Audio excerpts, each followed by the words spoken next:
અત્યારે બનાસકાંઠા જિલ્લાના સુઈગામ અને વાવ થરાદ તાલુકામાં ખૂબ નુકસાન વરસાદે કર્યું છે. એવી જ રીતે પાટણ જિલ્લામાં સાતલપુર, રાધનપુર અને સમી તાલુકામાં પણ આજના દિવસે પણ ખેતરોમાં પાણી ભરેલા છે. એમના ઊભા કપાસ હોય, એરંડા હોય, બાજરી હોય કે કઠોળ હોય, બધા જ પાક પાણીમાં ડૂબેલા છે. હવે એ સડી જવાના છે, એમાં કાંઈ પાકશે નહીં, આ મેં નજરે જોયું છે.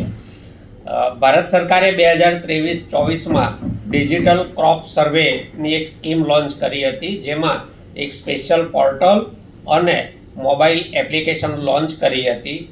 ગુજરાત સરકારે પણ એના પાયલોટ પ્રોજેક્ટ તરીકે 2023-24માં ગુજરાતના 6 જિલ્લાઓમાં ડિજિટલ ક્રોપ સર્વે કર્યો હતો.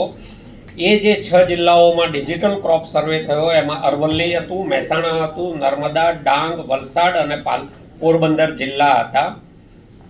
ચોમાસું સિઝનમાં આ 6 જિલ્લાના કુલ 12,89,772 સર્વે નંબરનો ડિજિટલ ક્રોપ સર્વે કર્યો હતો.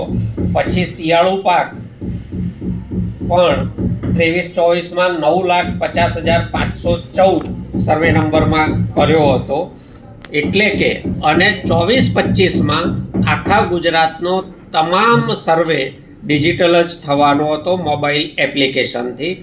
અર્થ એ છે આજની તારીખે પણ આ તમામ માહિતી એગ્રીકલ્ચર ડાયરેક્ટરની વેબસાઇટ ઉપર છે. જો આખા ગુજરાતમાં ડિજિટલ ક્રોપ સર્વે થયો છે તો સરકાર પાસે સંપૂર્ણ ડેટા એક સર્વે નંબરનો છે. હવે જે કરવાનું છે એ જ મોબાઈલ એપ્લિકેશન ઉપર એનો નુકસાનીનો સર્વે કરવાનો છે. મોબાઈલ એપ્લિકેશન પર નુકસાનીનો સર્વે કરતાં વાર કેટલી લાગે? તો સરકાર શા માટે દિવસો પસાર કરી રહી છે અને ખેડૂતોને રીબાવી રહી છે?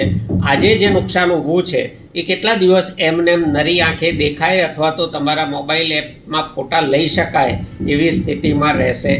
ગુજરાત સરકાર પાસે મારી સાફ માગણી છે કે તાત્કાલિક ક્રોપ સર્વેનું કામ પૂરું કરી દેવામાં આવે અને વધુમાં વધુ 15 દિવસમાં ખેડૂતોના ખાતામાં પૈસા ચૂકવી દેવામાં આવે.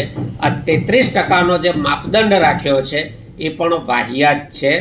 તમે તમારું જે જૂનું પુરાણું વાજુ વગાડ્યા કરો છો એ આ મોંઘવારીના સમયમાં હવે ખેડૂતોને નથી પોસાતું.